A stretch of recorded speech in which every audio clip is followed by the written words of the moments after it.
जय हिंद दोस्तों आइए एक बार फिर से आप सभी लोगों का हमारे YouTube चैनल पर हार्दिक स्वागत है। दोस्तों सीधी बात, नो बकवास, सीधे हम आपको लेकर के चल रहे हैं वीडियो के मुद्दे की ओर। दोस्तों हम बहुजन समाज पार्टी से जुड़ी हर एक खबर आप तक पहुंचाने का प्रयास करते हैं और बहुजन समाज पार्टी के पक्ष में एनालिसिस देकर बहुजन समाज पार्टी के लिए देश के अंदर लगातार माहौल भी बनाने का काम करते हैं।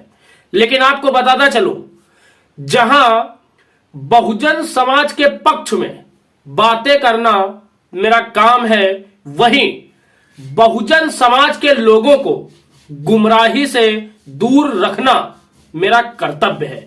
दोस्तों बात हम करेंगे वीडियो में, लेकिन उससे पहले एक सवाल उन लोगों से जो लोग बसपा पर बीजेपी की बी टीम होने का आरोप लगाते हैं। दोस्तों जो लोग ये बात बोलते हैं कि बहुजन समाज पार्टी बीजेपी की बी टीम है, उनसे मेरा सिर्फ एक ही सवाल है, क्या ये जो तस्वीरें आप स्क्रीन पर देख रहे हो, इन तस्वीरों की तरीके से बीएसपी सुप्रीमो मायावती जी की भी कोई तस्वीर आप दिखा सकते हो? अगर आप ऐसी कोई तस्वीर दिखा दो तो मैं मान लूंगा कि बीएसपी बीजेपी की बी टीम है। दोस्तों ऐसी तस्वीर तो आपको नहीं मिलेगी, लेकिन अब तमाम ऐसे लोग जो सपा और कांग्रेस के समर्थक हैं, जो इस समय इंडिया गठबंधन के पक्ष में हैं, वो लोग एक दलील पेश करेंगे। वो दलील है आजमगढ़ लोकसभा उपचुनाव की। दोस्तों तमाम लोग ये तर्क पेश करेंगे कि आजमगढ़ उपचुनाव में बसपा ने अगर अपना प्रत्याशी ना उतारा होता तो वहां पर समाजवादी पार्टी के प्रत्याशी को जीत मिलती। तो दोस्तों मेरा एक सवाल यह भी है कि अगर बसपा अपना उम्मीदवार ना उतारती तो क्या गारंटी है कि वहां पर बीजेपी को हार का सामना करना पड़ता। अब दोस्तों इस वीडियो में हम अपने थंबनेल के अनुसार चर्चा करेंगे। थंबनेल की हेडलाइन थी कि मायावती ही बनेंगी प्रधानमंत्री, बहन जी का देश में जलवा कायम। तमाम लोग दोस्तों थंबनेल को देखकर और हमारी वीडियो को सुनकर उपहास उड़ाएंगे कि ये ख्वाब ख्वाब ही रह जाएगा। लेकिन आपको मैं एक छोटी सी कहानी सुनाता हूं बहुजन समाज पार्टी से जुड़ी हुई। दोस्तों जब पहली बार बहुजन समाज पार्टी ने लोकसभा चुनाव में अपने 3 सांसद जीते थे, उस समय इस देश के अंदर जो सरकार बनने जा रही थी उसके पास सांसदों की कमी थी। शायद इसीलिए उस सरकार ने मान्यवर कांशीराम साहब जी के पास ये ऑफर भेजा था कि अगर आप इन 3 सांसदों का समर्थन हमें दे दोगे तो हम आपको इन 3 सांसदों के बदले 3 मंत्रालय देंगे। दोस्तों आपको जानकर हैरानी होगी कि मान्यवर कांशीराम साहब जी ने सरकार के इस ऑफर को ठुकरा दिया था और उन्होंने सरकार के सामने 3 शर्तें रखी थी। उन्होंने कहा था कि अगर आप हमारी इन 3 शर्तों को मान लोगे तो मैं आपको समर्थन दे दूंगा। सरकार ने पूछा क्या है आपकी शर्तें, तो मान्यवर कांशीराम साहब ने कहा था कि सबसे पहले बाबा साहेब डॉक्टर अंबेडकर को भारत रत्न के सम्मान से नवाजा जाए। दोस्तों जो दूसरी शर्त थी कि पिछड़े समाज के हित के लिए मंडल कमीशन लागू कर इनको आरक्षण का लाभ दिया जाए। तीसरी शर्त थी साथियों कि आडवाणी जी उस समय अपना विजय रथ चला रहे थे, जिससे देश के अंदर सांप्रदायिक दंगे भड़क रहे थे। मान्यवर कांशीराम जी ने कहा पहले तो आडवाणी के रथ को रोका जाए, जिससे देश के अंदर सांप्रदायिक दंगों पर विराम लग सके। दोस्तों सरकार ने मान्यवर कांशीराम साहब जी के शर्तों को स्वीकार किया और मान्यवर कांशीराम साहब जी ने सरकार को अपने 3 सांसदों का समर्थन दिया था। अब दोस्तों आपको एक घटना मैं और याद दिलाता हूं। यह घटना उस समय की है जब बीएसपी सुप्रीमो मायावती जी के एक छोटे से फैसले ने इस देश में अटल बिहारी वाजपेयी की सरकार गिरा दी थी, वो भी एक सीट के कारण। दोस्तों, यहां पर जो सबसे बड़ा गेम खेला गया था वो सोनिया गांधी के द्वारा खेला गया था।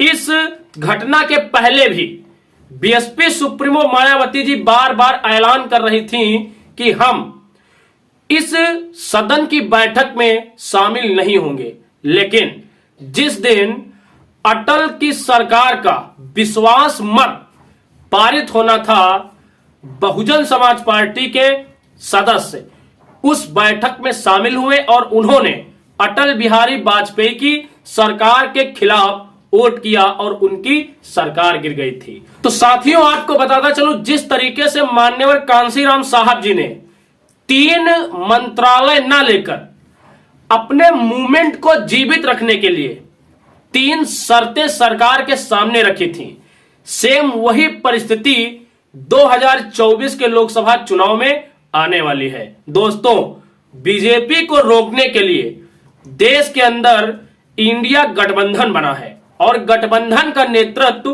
कांग्रेस कर रही है।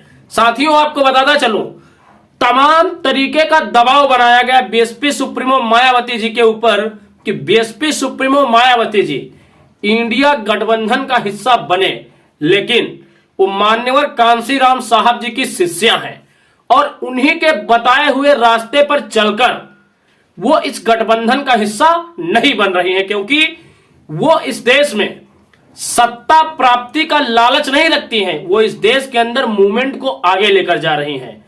मान्यवर कांशीराम साहब जी का यह कहना था, सत्ता भले ही ना हासिल हो लेकिन मूवमेंट आगे बढ़ता रहना चाहिए।